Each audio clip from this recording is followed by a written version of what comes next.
Did you know Function is the only health platform that gives you access to the kind of data most people never see and the insights to actually take action? That's why Sally and I have chosen Function. Function can test over 160 biomarkers, from heart and hormones to toxins, inflammation, and stress.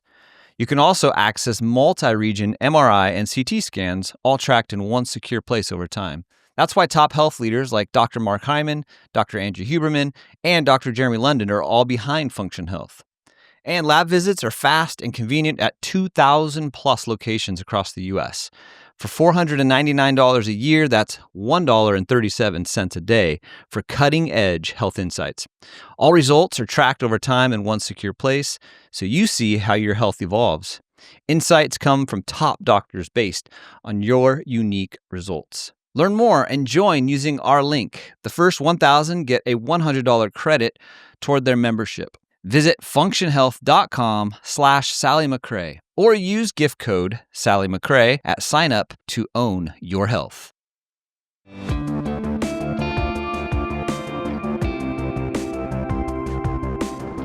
Hello and welcome to another episode of the Choose Strong podcast. I am your host, Sally McRae.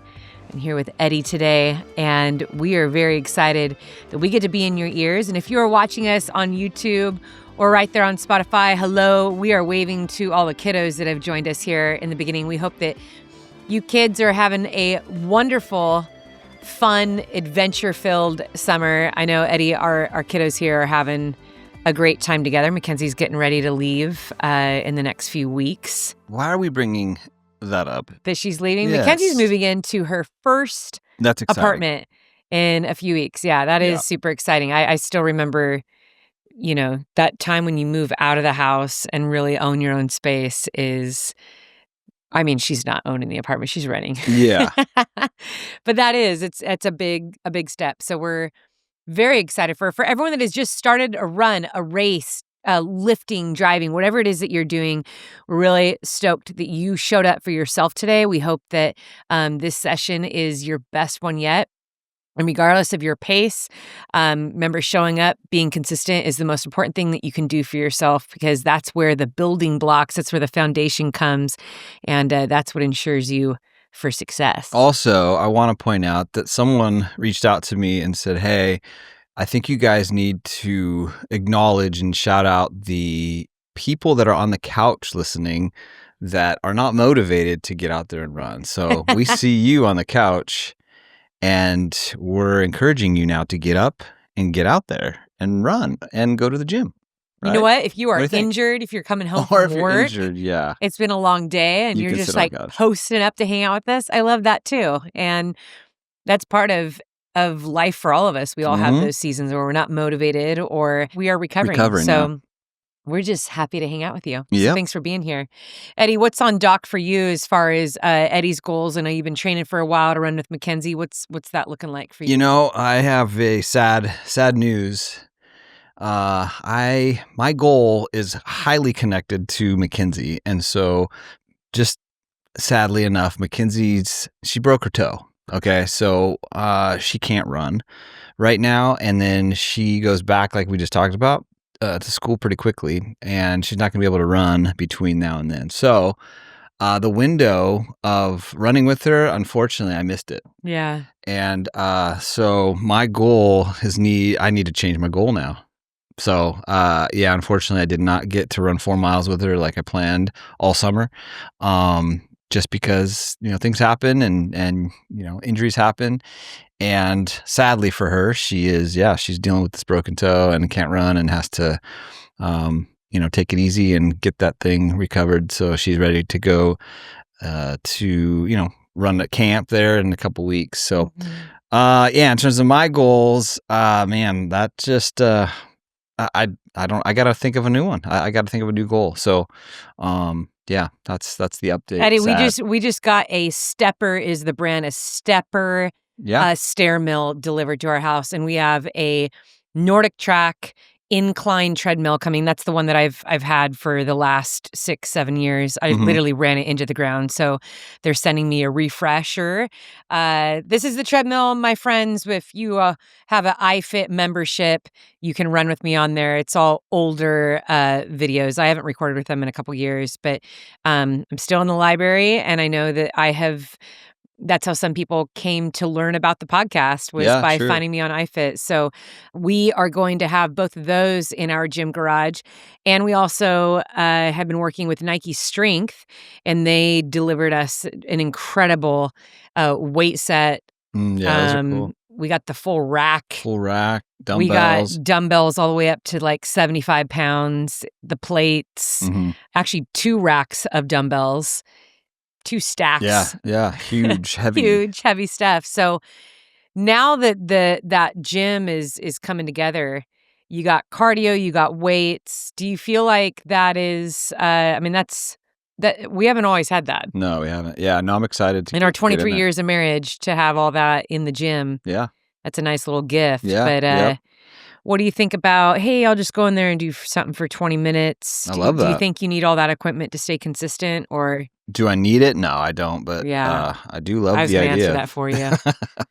There's no amount of equipment, new clothes, Nope. nutrition that could be in the cupboards for you.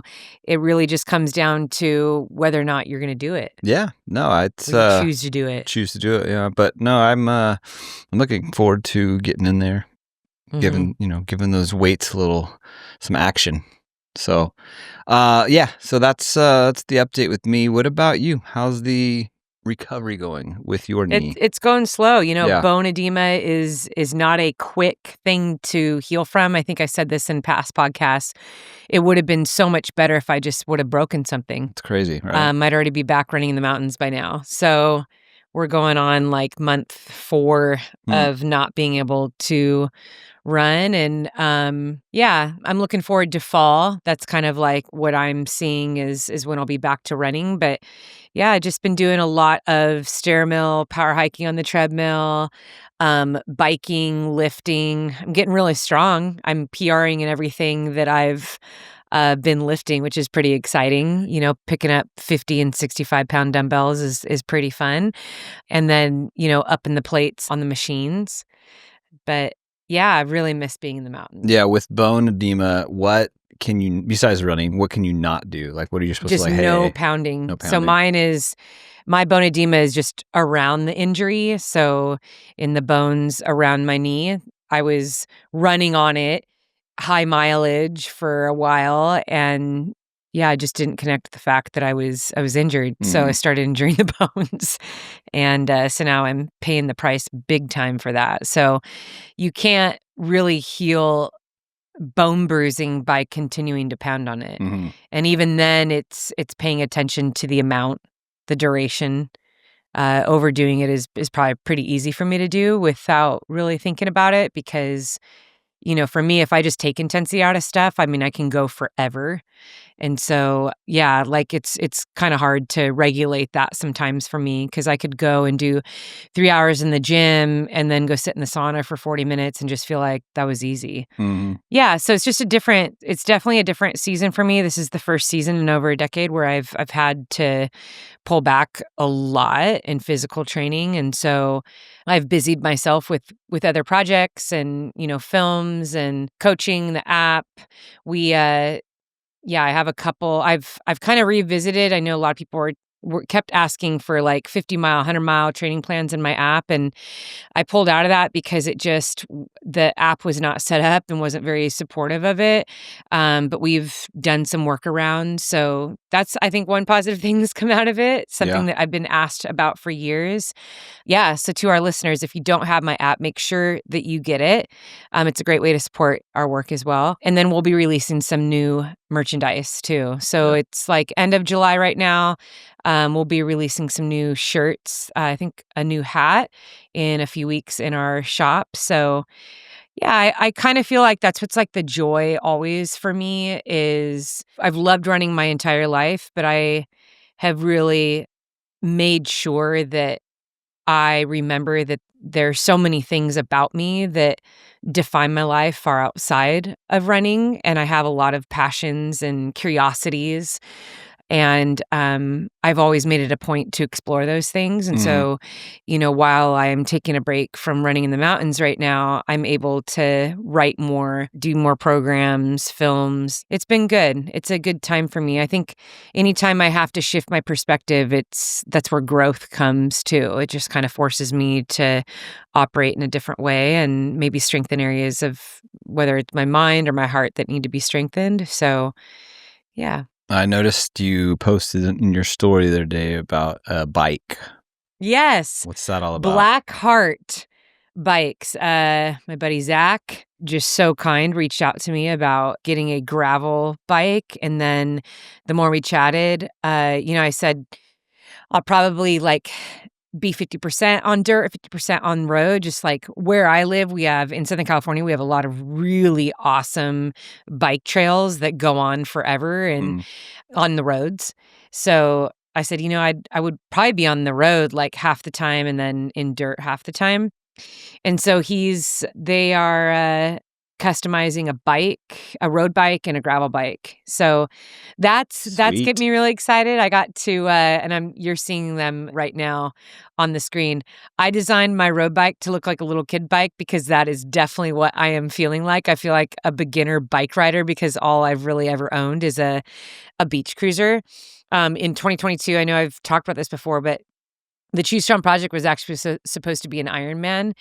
And I bought this used road bike. It was the most I'd ever paid for a bike, or even in my opinion, I thought it was so expensive. I still do. Yeah. I still think it's so expensive. I bought this used bike on Craigslist and it was like a real road bike. I hadn't had it fit to me yet. I mean, it was only not even a month that I owned it, and it was stolen out of my garage. And I was like, oh, I guess that's a sign I'm not supposed to be doing an Ironman. So I never replaced that. That was over 3 years ago. And so I really do feel like a newbie, but I'm very excited to learn. That's something I love doing, like learning something new. I'd say I've probably already watched at least a dozen videos on YouTube about gravel riding. And so that's been really fun just learning about that. But I have to learn everything. I have to learn how to change a tire and, fix a hole in a tube and, how to fix the chains and what multi-tool I need to bring with me. And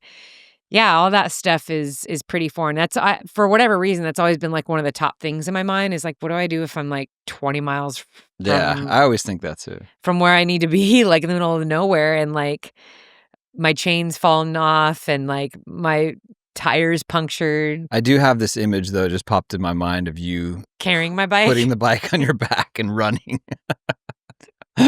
I feel like you would do that. Don't put it past me. I feel like that would be your go-to if that happened. You're like, nah, I'm not going to change the tire. I'm just going to throw it on my back and run the next 30 miles. I will say it is a very big reason why I haven't gotten into cycling. I think for the freedom that I find on my feet, I don't have to depend on rubber and metal. Yeah.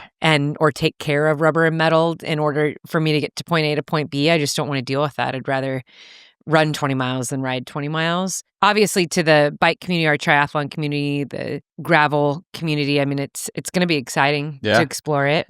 Now, you explored that when you got injured, or was that before you're interested into it? I mean, I know you did a couple years ago, but recently. I became more curious once I got injured, but gravel racing has been something that I've been keeping my eye on in the last 18 months. I've thought about it. When Tim Tollefson and I were working on the Mammoth 200 project, one of the weekends that I was there was a big gravel race that was there. And it was either 200 or 300 miles. And we were chatting about it, and he even talked about gravel racing too. I was like, dude, that would be really fun. I really love activities that take you far. Yeah. That you get to explore and see the world and discover new locations. I think that's why I've always kind of leaned into routes that are, as far as racing goes, that are point to point, or one giant loop where you're just not repeating your steps. Mm-hmm. I know that like backyard ultras are like super popular right now, but I think that backyard ultras are like, for the most part, it's a pretty easy race. You do it once and like you can kind of shut off your brain and just go into autopilot. Because you know the route. You know the route. Yeah. You know what to expect. There's not like a lot of variables outside of like weather changing.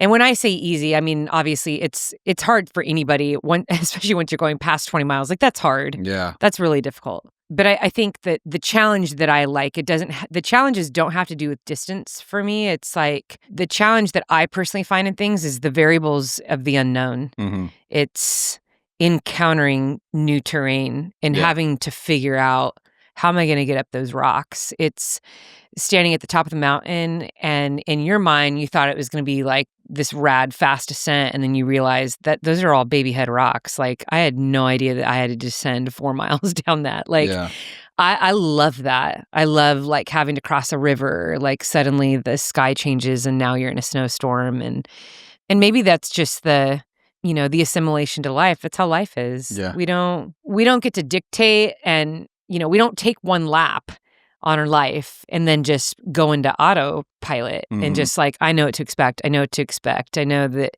the path is going to be smooth right here, and then it climbs a little bit, and then it descends, and I'm going to go under some trees, and then I'm going to get back to the finish line, and I'm going to do it again. I don't want to do anything like that in my life. And I think that there are some things that are monotonous that we have to do every day in order to become better. I think of like basketball players and the number of free throws, the basics. Yeah, the basics over and over and over again. But you're doing that to build a foundation, because when it's time to actually perform, or when it's time to push the limits, you're reaching towards something that you don't know is possible, that you've never experienced before.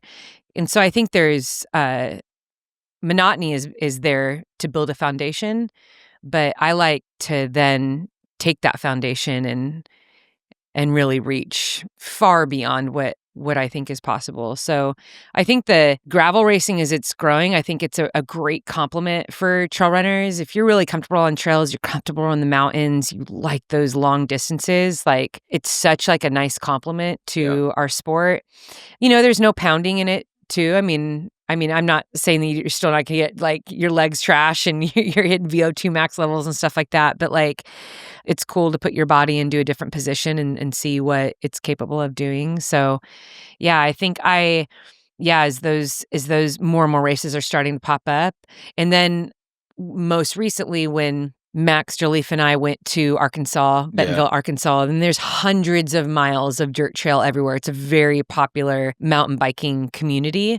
And it was just great chatting with people and, getting excited about the possibility. I'd love to go back out there and explore those trails. So yeah, I think it's fun, as we move through life, to let ourselves be excited about new things. I think it's easy to feel like, and I'm too old to learn something new, or I'm too busy to learn something new, and just to lock in and kind of always do what's comfortable and what we feel strongest doing. But this idea of doing something new because I'm terrible at it, like I will be terrible on the bike. I know that. I'll be terrible. Like I probably fall all the time gravel riding. It's the same when I was doing the Ironman. When I got in the pool, I'm terrible. I'm a terrible swimmer, and I don't breathe right, and I freak out in the water, and I'm breathing for my life by the time I get to the end of the pool. So I have zero knowledge about gravel racing, gravel bikes and stuff. So 2 questions. I'm probably not the right person to ask. This, I probably don't. You watched a bunch of videos, so I'm sure it's come up. But I think what's the, I guess, most popular distance for a gravel race? I feel like the ones I hear about the most are 100, 200, and 300 miles. Oh, okay. Yeah, I mean, obviously you're doing them exponentially faster. Yeah. It's if you're riding 20, 25 miles an hour. I don't really know what the elites are doing on gravel, but like that's so fast. Yeah. So 300. Okay. Yeah. And then what about like crew stuff? You obviously have to have like someone that's on your team that is bike savvy, that is like the bike mechanic. right? Because if something goes south, like you need that guy to step in, that girl to step in, and fix the bike real quick and, get you on your way. Like, wonder what, I don't know if you know that, but like, wonder how the crew is made up. Like, you just get a bunch of bike people, or is it like, hey, I got kind of like running where you have a couple, people that, or can pace you. I don't know. I don't know if that makes sense. Yeah. But just curious. Anyways. Yeah, I don't know. I'm not going to speak on any of the crew stuff. I didn't know my thought is like maybe there's a couple spots where you can get help, but obviously you're driving out to those points. Yeah. Unbound gravel is one of the most popular Unbound. ones. Yeah, it's in Kansas. I've heard that one. I think it's a 200 and 350 mile route. Okay. But yeah, there's all different distances, but I don't know a lot about like crew and stuff like that. Yeah, I was just curious. That'd be fun to explore. Yeah, because you think about being at mile 120 and you're like, awesome, my chain fell off for the 5th time. Yeah, like, right. It would be nice if I could switch a bike out, but I don't know what the rules are. Yeah. So we'll see. We'll have to do some research. Yeah, we'll do some research. And heck, maybe you guys will see me in a kit here pretty soon. That'd be pretty sweet. Yeah, I'm really excited about my pink and purple bike. It signifies the beginner status. Pink and purple. Feeling like a little kid. Yeah, I just want to go out there and have fun. I look at a pink and purple bike. It's got pink frames. I think the front part of it is purple, but I'm like, that totally is just go out and have fun. Be okay with learning. And then the gravel bike I got in yellow. So that one's so the pink and yellow purple, you runner, went full yellow. Toys R Us like color bike. It is first like one, when you see the picture of it right here. It totally looks like a little kid's bike, but it's very nice bike. Yeah, it's not a. It isn't. In fact, Blackheart bikes have won several awards in the last few years as being like the best gravel bike, Top the notch. best road bike. Yeah, like there's a ton of awards that they've won. So, there's irony in it, of course. That's the startup bike. But I'm very grateful. Thank you, Blackheart, for your belief in me as an athlete and just for supporting me in my journey back to running and knowing that this will probably become a massive staple in my training, at least for like the next year as I build back to, full running. Sweet. Yeah. Good update. Yeah.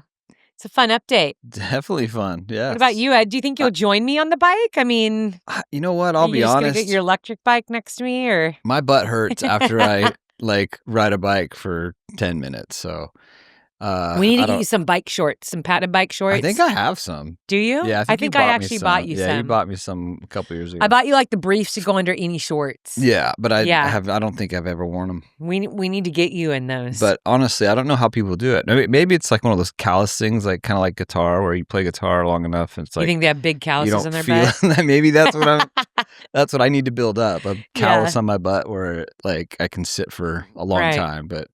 I mean, but I don't know anything about bikes. I'm, obviously, but it looks like those tiny, tiny seats. They don't look comfortable, but I'm sure they are. Guys can, you're on there for 300 miles, so I'm sure there's a science to it. But I think the smaller seats are actually more comfortable. I think they're made to sit right there in your sit bones. Yeah, so it's, probably. But for me. I have like the big cushion one, right? And it's still and you think it would be so comfortable, right? You think but it's not. But if I can find a seat that is comfortable, I'll definitely get on my e-bike and cruise right next to you. I don't have a problem with that. Eating sunflower seeds and drinking Dr. Pepper. I love it. Dr. Pepper. All right, Sal, I'm gonna switch gears here, and I want to highlight a couple Chew Strong listeners today. These are a couple from the Chew Strong Strava group, and then I have one from the Facebook group. Nice. The first one I'm going to mention is I Got You, Cabe. I Got You, Cabe from the Facebook group. That's their handle. Yeah, it's his. Cute. I don't know if it's his name, Cabe. But he wrote in and said, Sally McRae is running through my veins, LOL. I have so many road races signed up. And then he lists a bunch of road races he's got coming up. But He goes, I know this isn't a trail race, but I listen to you every day and I get inspired by every episode. I was almost 300 pounds when I started walking, being inspired by a post that said 1 mile a day for 30 days to support our veterans. This was on February 6th, 2025. Well, the month went by, and the changes started being noticed. I found out about 5Ks and I was curious, so I gave it a try. I'm new to all this running overall, but I wasn't aware of the crowd it brought in, how people are happy to do this as a group and inspire each other. I felt even more great about it. So after my first 5K, I finished within an hour, LOL. Funny how I look back and I see where I was compared to now. So then he goes on and talks about kind of where he's at, but he learned about you through a friend and started learning, listening, and he's just purchased your book and he's reading it. And he just says he's more inspired and he seems to be getting out of hand with signing up with so many races. But anyways, and then he's got this awesome picture of his side-by-side where he was 300 pounds and what he's looking like now. And he looks like a different guy. So, man, big props to I Got You, Cabe. You are doing some awesome stuff and stoked to see that you're getting the running bug and you're getting out there and man, you're really changing your body composition and changing your life. So, pretty rad to see that.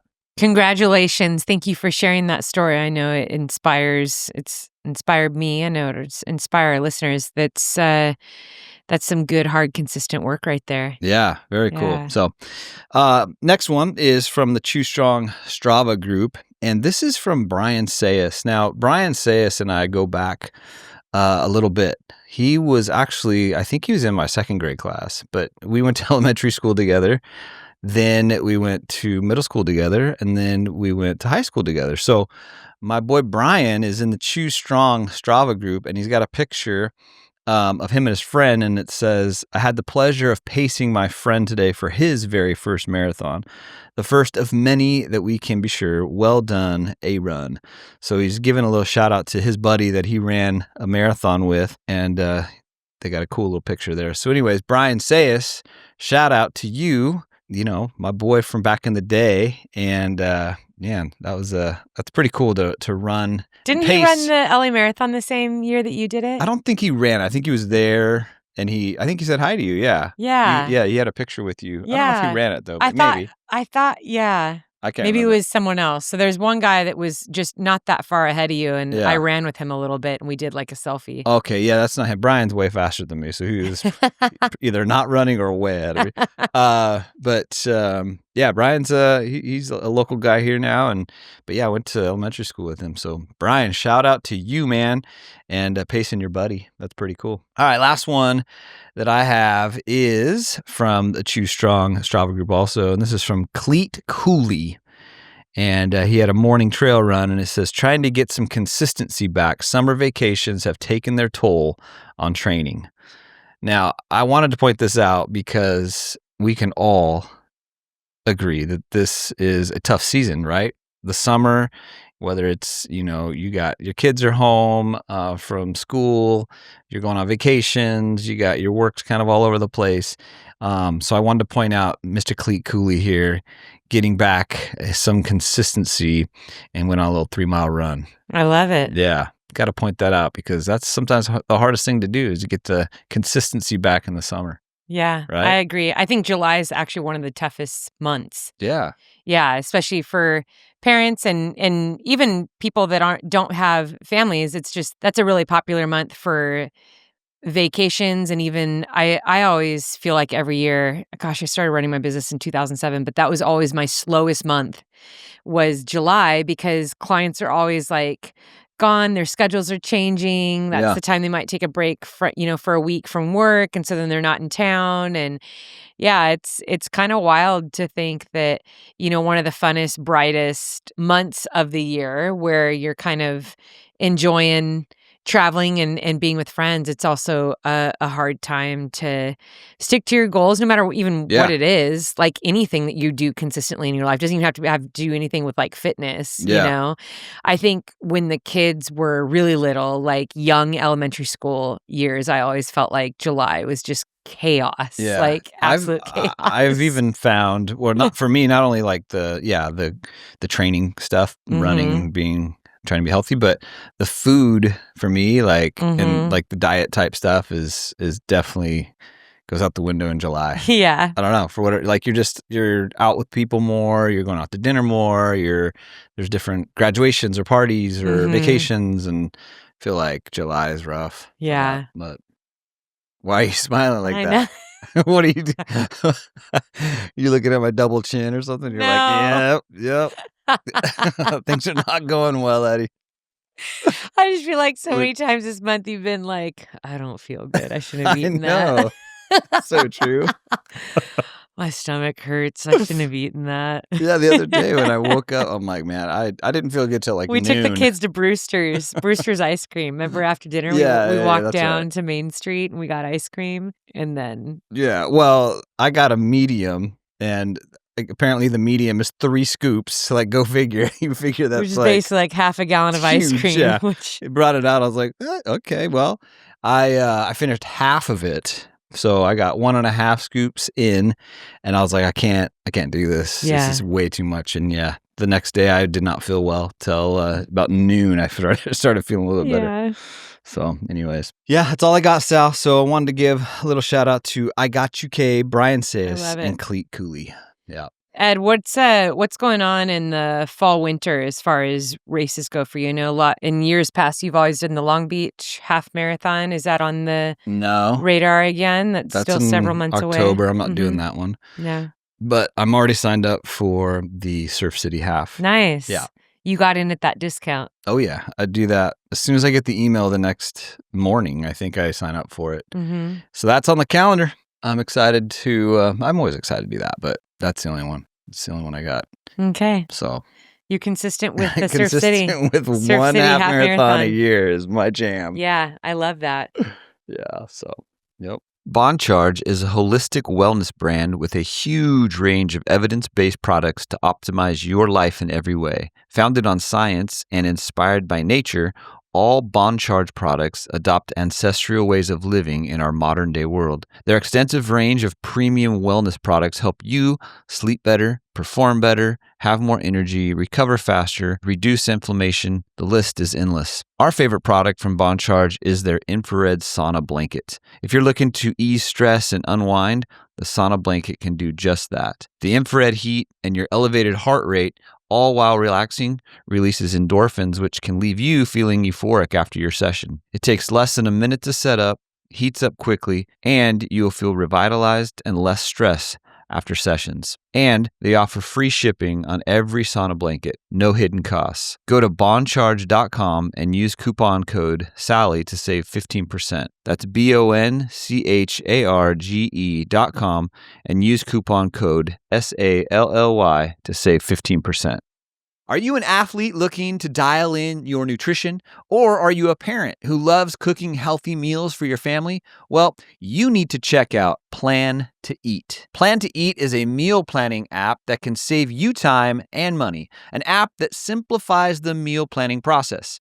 Our family knows how important it is to meal plan in order to eat healthy, as I'm sure that you do too. Plan to Eat is great because when you find a healthy recipe online or from one of your favorite social media apps like Instagram or Pinterest, you can upload those recipes directly to the app and plan out your weekly meals or your entire month. One of the things that I like the most is that the shopping list is automatically generated from your planned recipes and makes grocery shopping more efficient. So I can go to the store knowing our list has exactly what we need. No more texting or calling Sally from the store to make sure I didn't forget anything. Plan to Eat offers a free, fully functional 14-day trial, no payment info required, so that you can easily see if it's right for you before you pay. And Choose Strong listeners, you can save 25% on an annual subscription to Plan to Eat. Sign up for your free trial at plantoeat.com/Sally.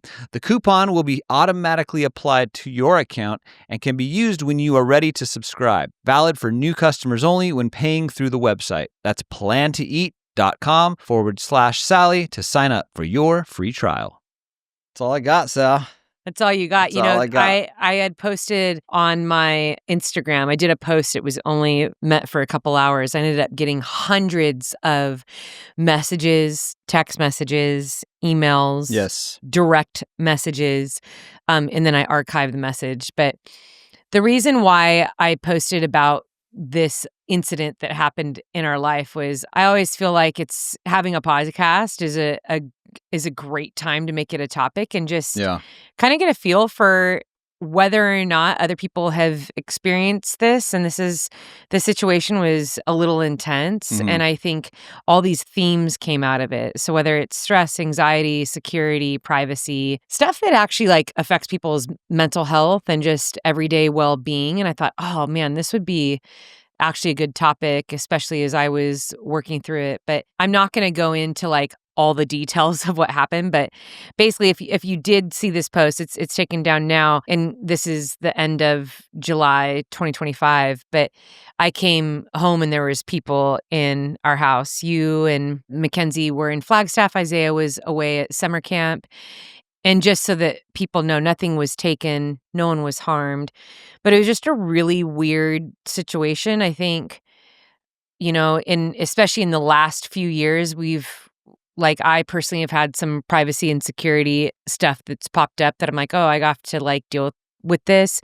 And this has nothing to do with like talking to people out in public and events and stuff like that. I love that. And I invite that all the time. But I'm talking more about like when people follow you home or they like hang out in front of your house and you don't know who they are, having to deal with a couple stalkers.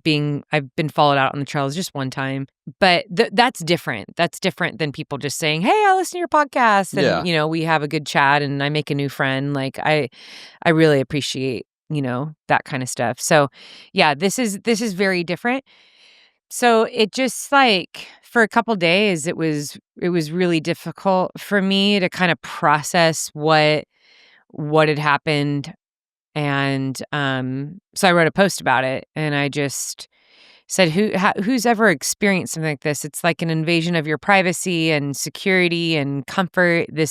Your home is your place where you look forward to. It's kind of like your safe haven after a long day at work. You think about going home and relaxing. You think about going home and being with your loved ones. Let's say if you have family that you live with, or even roommates or friends, or even just like neighbors if you live alone. Like this idea of like going home to your community and that's like the place that you look forward to. You look forward to being in your own bed. And I know for me, one of the things I had talked about is as I live very much out loud. So I share a lot about my life and I travel constantly. And so I'm always interacting with people. And so for me, going home is like, it's a great place for me to rejuvenate. And then I head out again. And that's, my life has been on repeat like that for many, many years now.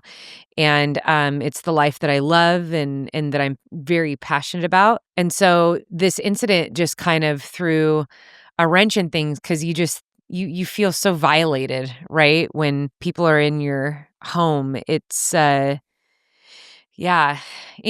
that was a wild incident. And so I asked people online, have you ever experienced like a breach in your privacy or security? Have you ever had your home broken into? And, how did you deal with it? How are you doing? And oh my gosh, I mean, Eddie, you read a lot of the comments too. It was wild within just those few hours that we had that post up, how many people have experienced some pretty intense and dramatic encounters. I couldn't believe how many people were dealing with like pretty terrible landlords. Yeah. And that was one of the things that I had talked about. Eddie and I have had the unfortunate experience of having to move a few times in the last like few years, pretty much every year. And main reason was because of security and then some pretty terrible landlords. Yeah. Like it was bad. I mean, I had one that was just purely harassed me and would send me these inappropriate emails and then started showing up at our house every single week. Mm-hmm. And that's not okay. It's like, bro, you don't need to stain the fence every week. Yeah, that was just his excuse. I mean, we later found out that he has a criminal history. Yeah. And I think is even being prosecuted or sued right now. So like, I'm like, when this happened recently, I remember telling you, why are we always like, how do we get stuck with this? Like, you can't make this up. And it's been very stressful for our family. And especially as a mom, especially as a dad, like you want to create a space that feels like safe and secure and that they feel comforted when they're home, not constantly violated and checking whether or not someone's just going to randomly show up at your house. So the number of people, though, that have dealt with some pretty terrible landlords and then weird neighbors. Like that was a really popular one, too, where it's like being harassed by neighbors. And some people's responses to that were like, I'm not going to be bullied to move out. And in my mind, I was like, yeah, but that's like my well-being. I feel like if I had like a terrible neighbor, like I would choose. Like this is every time I pull up into my driveway, I have a lump in my throat that I'm either going to encounter my neighbor or they're going to be mean or rude or invasive. And I can't, like, how do you relax in that? Yeah. But then you also understand too, especially remembering the way that I grew up, it's expensive to move and to find a new place. And not everyone has an opportunity to do that. Like, especially if you work in a certain spot. Yeah. Or let's say that you have a divided family, and so you need to be, mom and dad need to live close to each other because you have kids. So it's not like you can just up and move like super far without disrupting everyone, right? Yeah. So it's complicated. I think our living quarters, it's complicated. And then we just think about just this day and age, it's like the cost of living is so extreme. And so, I feel that. I feel that in my heart, just knowing that some of the stress that people feel at home is something that isn't so easy to change. But I didn't even think about the neighbors. I didn't read those ones, but there is hundreds of response. I couldn't believe it. I can see how that would be. We've lucked out, huh? I'm trying to think that we haven't really dealt with any neighbors that have been, they've been pretty, for all the times that we've moved and lived near people, it's been pretty, they've been great. I mean, this one person said that their neighbor down below has a meth lab. Oh, geez. And so they told the landlord, and the landlord wasn't helpful. Then the people down below found out they told the landlord and threatened them. Ugh. And they still live like that. And it was kind of one of those situations like we don't have like much of a choice of places to go. And that's sticky and that's awkward. Wild. Like that's crazy. That is. I'd be like, I'm going to go live with my sister, or like live with a parent or like a friend until I can find a better situation. Cause that almost seems like dangerous. But then again, it's like, these are all like comments and direct message. I don't know the all full story. The details. Right, yes. Right. Other ones that really rocked me were people whose homes had been ransacked. I mean, completely turned upside down. Every drawer was emptied. All valuables, electronics were taken. So you think computers, TVs, like you just feel like all your privacy. Yep. And just that feeling of people being in your home when you're not home. I mean, that's what I was experiencing. It's like, wow, I wasn't home. Yep. Like, that's insane. Like, just that feeling of someone was walking around in my house. Like, what were they doing in my house? Like, you mentioned the story earlier about your bike getting stolen, right? Obviously, my e-bike was with that bike. Yeah, that there's got stolen. 3 bikes that were taken. And I always think back to that, which they got into our garage. And they got into my car. Yeah. Because my car was unlocked and I had the people. I know this is like open. 101 security, but like, I think we had so much trust in that neighborhood that we were living in that time. It's very well known for, I hate even like saying this publicly, but like a lot of people leave their front doors unlocked. Yeah. And I know some people live in certain parts of the country where you can absolutely do that. Yep. And literally that was us for like a decade. Yeah. Like it's crazy to even say that, but like 0 problems. Yeah. Well, I know in those comments, the people wrote that they literally moved from places to have that security where they Yeah. can just go and leave their door open and leave their, unlocked, Yeah. when their doors, windows. But anyways, yeah. So it was in our garage, but for a long time after that, I felt like, oh, dude, I just felt like this sick feeling. And I know someone probably just took our bikes to go, sell them for money or whatever it is. Which is common around and they here. came in really quick, grabbed the bikes out of our garage and because they took off. nothing else, and they Took nothing else. They knew exactly what was and in the there. garage door leads into our house, which was at that time That was a little that was creepy. our little media Yeah. studio. So like Yes. they didn't even go in there. They could have gotten cameras, Yes. computers, all electronic. Like Yeah. it would have been really easy. So I remember thinking that too. Were these people that we kind of know as people Yeah, you that start watched thinking, our house? We would like look around at every Yeah. bike. Like remember for like 6 Forever. months, Yeah. like down on the beach path, we're always like, "Is that?" That's my bike. Yeah, and then it's like, well, a lot of people that steal bikes around here, they spray paint them right away. Yeah. Yeah. Who So you knows? can't identify them. But yeah, my point in saying that is they came into our space, albeit it was just a garage, but still it was our space that we had things.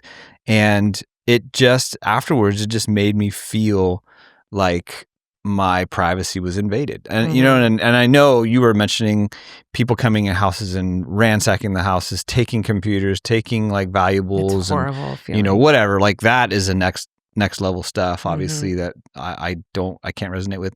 But just that little, like, taking the bikes out of our garage was like, I just had this sick feeling and for a long time, and I don't know what that is, but yeah, whenever there's that invasion and stepping into your space, that's your space that you're not, if you're not invited into, like you feel comfortable in that space. So when someone breaches that, you just have this weird yucky feeling. Yeah.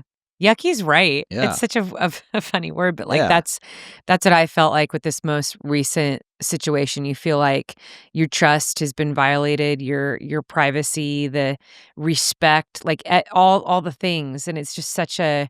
I had a rough couple days. I mean, I'll be honest. Like it was hard for me to work. It was hard for me to concentrate, and everyone was gone.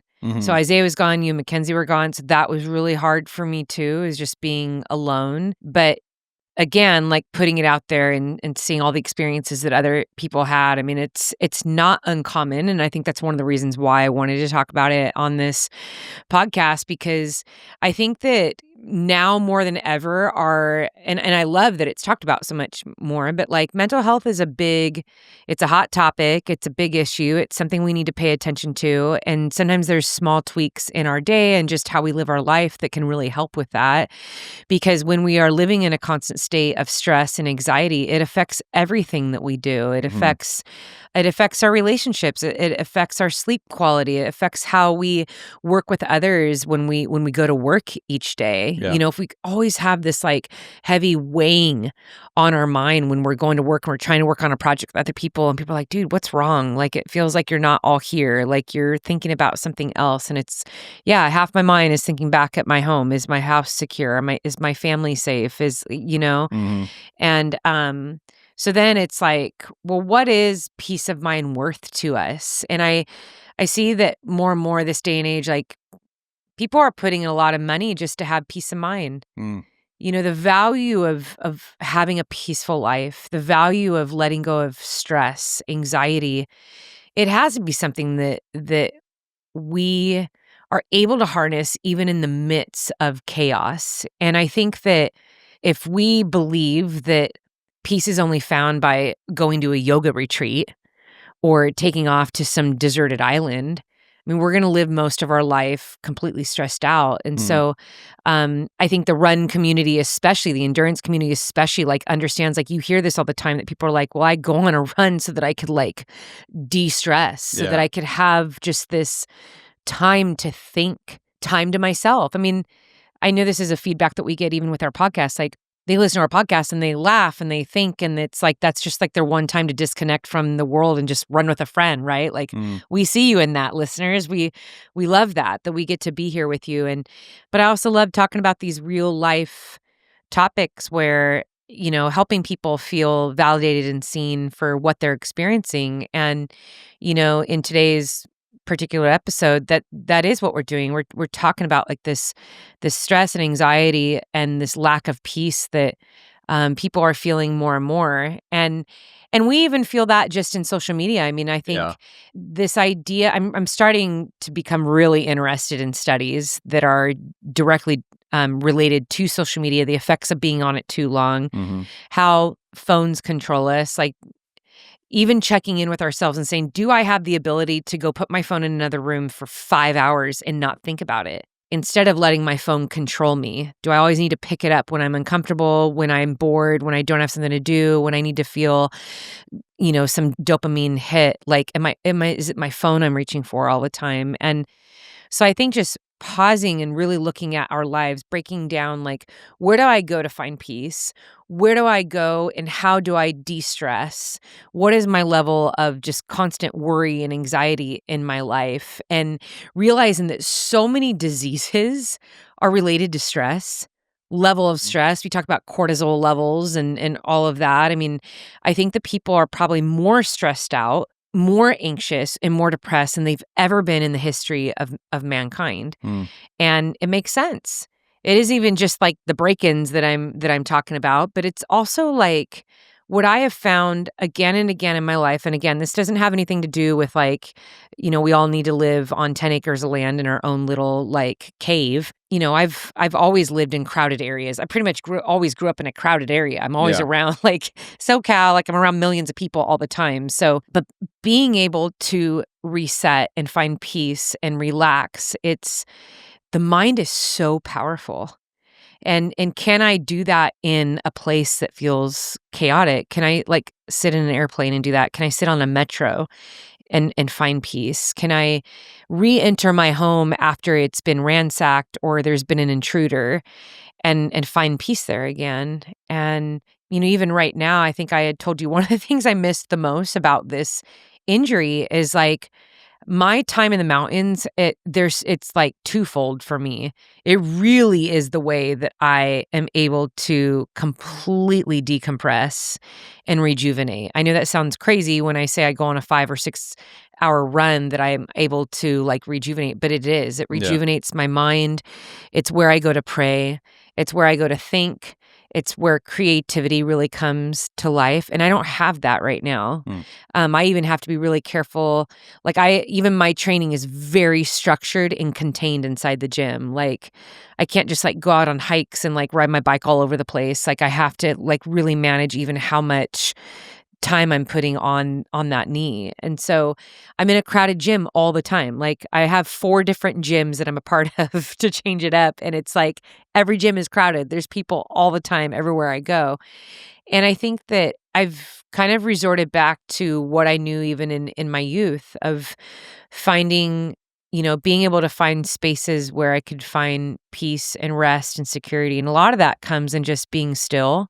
Even like getting my bedtime routine, like I've started my bedtime routine earlier so that I can even just like lay in bed and think or journal or read or just have like that quiet that mind down and really just kind of recenter and think about what's going on. And I think it's even good too. Like I find that a lot of methods that we use, even if it just comes to like picking up the phone is a distraction. It's not a solution. Yeah. The phone actually doesn't help. It just distracts you from like the real life that you're feeling. And I think that's probably one of the scariest things is to live a life full of distractions is to not be living your life. You're living inside something else that isn't real. And then pretty soon you become so far removed of actually what it is that you're feeling, of how to work through things, of how to connect and how to communicate with what's real. I think that is something I've been thinking about a lot. And so I've been trying to, I know for me personally, in the midst of having this break-in, of working through the injury, of just working through stressful moments in my life, it's like put your phone down and just like be in it, like be in the stress, be in what's uncomfortable and just work through it. Because if I don't train my brain, I don't allow myself to do that, I'm going to lose myself. and maybe even become something that I don't want to be, or stay in a constant state of stress, in a constant state of anxiety, in a constant state of like, I need to distract. And no, it's not that we need to distract and ignore. Again, going back to this post I did, it was good for me to hear what other people had to say, but it was also really nice to respond to those people and say, like, I see you. Sure. Like, that's hard. Like, that's really difficult. I think what's hard in these situations too is like it's so easy for us to want to rate each other. Mhm. That's not that hard. That's not that difficult. Oh yeah, well, have you been through this? And it's like, no, we need to acknowledge and see all of it. I mean, we go through different waves and intensities of things that are hard. You know, I think when I think back to some of the things I went through as a little kid, I'm like, oh my gosh, like I know that I can get through those things, but like I had so many years building up on lots of really hard things that there are things in my life right now that I can get through a little bit easier because of what I went through when I was younger. So Mhm. I have a lot of compassion on and understanding, especially for people when they're experiencing hardship in their life for the first time. You know, let's say they grew up in like a great family, well supported, not a lot of like boat shaking like in their first 18, 20 years of life. And then all of a sudden there's a tragic death in their family. And like it's super difficult to to even understand or how to relate to that when you've lived like your whole life and everything's been shiny and wonderful. But then there's other people, it's like their whole life has been hard. Yeah. You know, if you grow up in an orphanage, your life is hard from day one. Yeah. And so we can't really tell somebody, oh, your life isn't that hard or what you're going through. That's come on, suck it up. It really is meeting people right where they are and saying, I understand you and I see you. And the cool thing is when we choose to walk through a season, when we choose to walk through what's difficult, whether it's through like stress, anxiety, loss, disappointment, failure, all those things, every time we walk through it and we let ourselves feel it, we're learning a lot about ourselves, but we're learning how to be stronger for the next season. And we'll use what we walked through before and be like, okay, I know what to do next time. Mhm. And it's crazy because I even think about this recent break-in and it's like, I really paid attention to all of my feelings going into it. And like even the first encounter, I remember, and I think this is just something I was conditioned to do from the time I was little, but the more extreme something is for me, I actually go complete reverse. Like I get very calm and very quiet. And to the point where when I encountered these people, I just stood there and I didn't say anything. I just stood there and I was quiet and I just looked them dead square in the eye. And instead of like freaking out and yelling and screaming and, you know, all the things, I feel like over the years, I've learned that the more control that we have of our emotions and the more in touch we are with like just even like our system, it allows you to be hypersensitive and aware of everything that's going on and to actually like take a tally of, okay, what are all the pieces? What is everything going on right now? And I want to respond to this in like the strongest, like absolute best way. And, yeah, and I think you build on that. Mm. You build on that so that when things are so intense in your life that we don't crumble into a heap, that we just don't give up and say, I can't handle it. It's too much. It's like, no, like sit in it, like pause and just feel it and know that you're built actually to handle massive amount of stress. You actually are able to handle a massive amount of pain, a massive amount of loss. Like there's nothing that you actually can't handle. And it's wild when you let yourself believe that. So I think going back to the mind for me, even in intense, loud, chaotic, overcrowded situations, being able to sit down and put the phone away, put all distractions away, and just be still is so powerful. Yeah. It's difficult to do. Mhm. And I've done that several times. Even this week, I'm actually laughing about it because you woke up this morning and I was just That sitting. was so weird. I was doing it this morning. I got ready this morning. I had to be up really early in the morning because I had a doctor appointment. Mackenzie had early morning training, and her training was right down the street from my doctor appointment. And so shout out to Dr. G, Range Physical Therapy in Costa Mesa. But we all three of us were like, oh, let's drive together. But I got ready early, and so I decided I'm not going to be on my phone. I'm just going to like sit in this chair, and I'm just going to sit here quietly. And I've been trying to do this a lot in the past couple weeks. It's so funny because the chair is right next to our bed, and Eddie like woke up and he looks over at me and he was just like, it's weird. You're weird. Just like sitting there staring. I was like, what is going on? This is weird. Just straight up statue. Yeah. I'm gonna like trademark that. Just what? Be still, be a statue. Be a statue. Yeah. You're gonna find more peace that way, I feel like, than just scrolling. Oh, for sure. And I'm a busy person. It's very easy. I think a lot of people, especially in Northern America, can identify this. Like this, I think this is partly why we overwork and overplan, is because it's too scary just to sit with ourselves and to have too much space.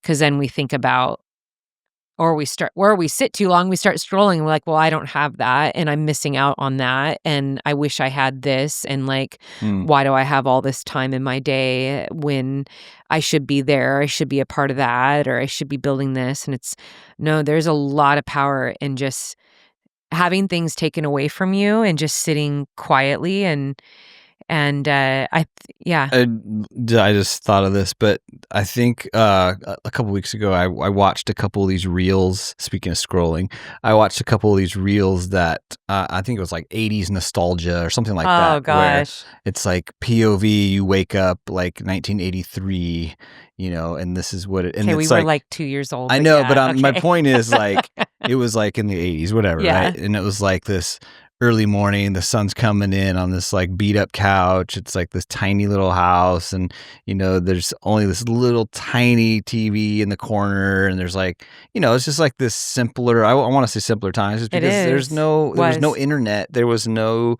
I'm obviously like feeling pretty old right now, but there was no cell phones or whatever. Like there was these things. They were absent of these things that really take up our time and energy and mental space now, that weren't there, right? That they were like, you didn't have that option. So it was just like, you just had the Sunday morning or Saturday morning cartoons. And anyway, so I'm getting all of this because I watched those reels. Like I'm seeing these quite a bit now, and I'm like, oh man, I know I was just a kid, but man, those were some good times, that I know obviously the internet, the phone, they do amazing things, but just the simpler times is sometimes like so attractive, I wonder what even like our kids, what their lives would be like if they weren't constantly aware of what all of their friends are doing. Yeah. It's such a wild time for especially our high school, college even listeners. We had that conversation the other day. Yeah. Remember we were talking about that with one of our friends that went to college with us, about how it would have been different for us. Even, when we were in college, we thought our college was the best in the world. Internet just came out. Yeah.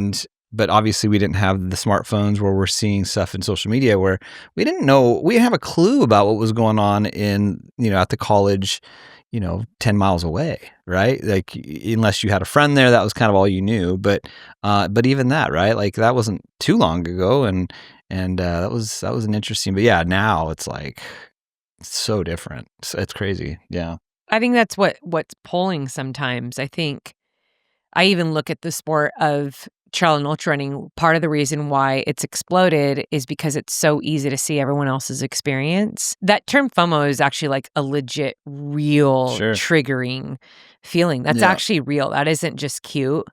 FOMO, which is the fear of missing out. It's real. As humans, we naturally do not want to feel like we weren't invited, or that we are missing out on something great, on something beautiful, on this experience. I mean, it's such a powerful thing. It's actually one of the most powerful marketing tools that companies use when they make reels, for example, about a new product or a new shoe. Well, they're going to fly their models or athletes out to like a beautiful place in the Alps and make you feel like that shoe is where it's at. And so you need this shoe because look at all these beautiful places that you can run. But even the sport itself, it's pulling people in to, yeah, we run in some beautiful places and have these amazing experiences, but it is very easy to feel like we need to do all the things all the time. That every weekend we need to be out at a race or on a trail, or, we need to be a part of that sport because that's where it's at. And I love that we're a part of a sport that pushes our bodies and we get to run in some of the most beautiful places. But when we take that and we translate it just into everyday life and into everything, I remember last year when we took the kids to New York City, because of social media, they had their whole list of places we had to go. They had never been in New York City before. And it was disappointment after disappointment for them. Yeah. It was not severe disappointment, but it was, I want to say it was more of like, hey, we're going to show you this place unfiltered. Yeah. And so we would go to the coffee house they wanted to, and it was like not even 10% of what they were expecting. Yeah. They're like, that was really boring. Yeah. And like the cashier was super rude and the coffee was not good. Yeah. But the little TikTok that they showed us was like, it looked like that's where the party was. That place was a vibe. Like it was bright colors and bright lights and like everything looked brand new and it was a packed place. It was just like, this is where you're going to meet friends or your new boyfriend, obviously, because this is the hottest place to be. Yeah. But even when we took him to Times Square, I think a lot of people are surprised by Times Square. It always cracks me up. I've been in New York City so many times, but it's like, yeah, there's certain areas of Times Square that are like, it's really in your face with all the screens and the lights, but you get there and it's basically hundreds of people all with their cameras out, doing the same picture or the same spin around at the video of Times Square. It's not really what you think it is. And so it's easy to kind of scroll through filters and all these quick moments in other people's lives and feel like, wow, their life is so much better. It's so much more exciting. And yeah, I think it'll be interesting in the next like 10, 15 years. I would love to see a trend, especially among the youth, that's like, we want flip phones. Yeah, let's give go us back. flip Old phones. school. We're over everything being AI generated and filtered and feeling so unreal all the time. I wonder if the upcoming generations will have strong desires for real interaction. I've heard Isaiah say it a few times before. He's just like, Mom, it must have been so cool, like all those indoor malls and like going to the arcades and like everyone would go to the food court on the weekend and like that's where everyone like, I was like, yeah, like you went to the mall on the weekend. Like that's where the girls and guys would like, that's where you'd meet up. Like, oh yeah. And even places like, I remember some of the smaller amusement parks in the area, that's just, or going to the movie theater. Oh yeah. And everything was real face to face. And if a guy wanted to talk to you, they literally would have to come straight up to you, look you in the eye and like have a conversation with you. Or if it was the first timid step, it's like the best friend talking to the best friend and saying like, hey, he wants your phone number. Can he talk?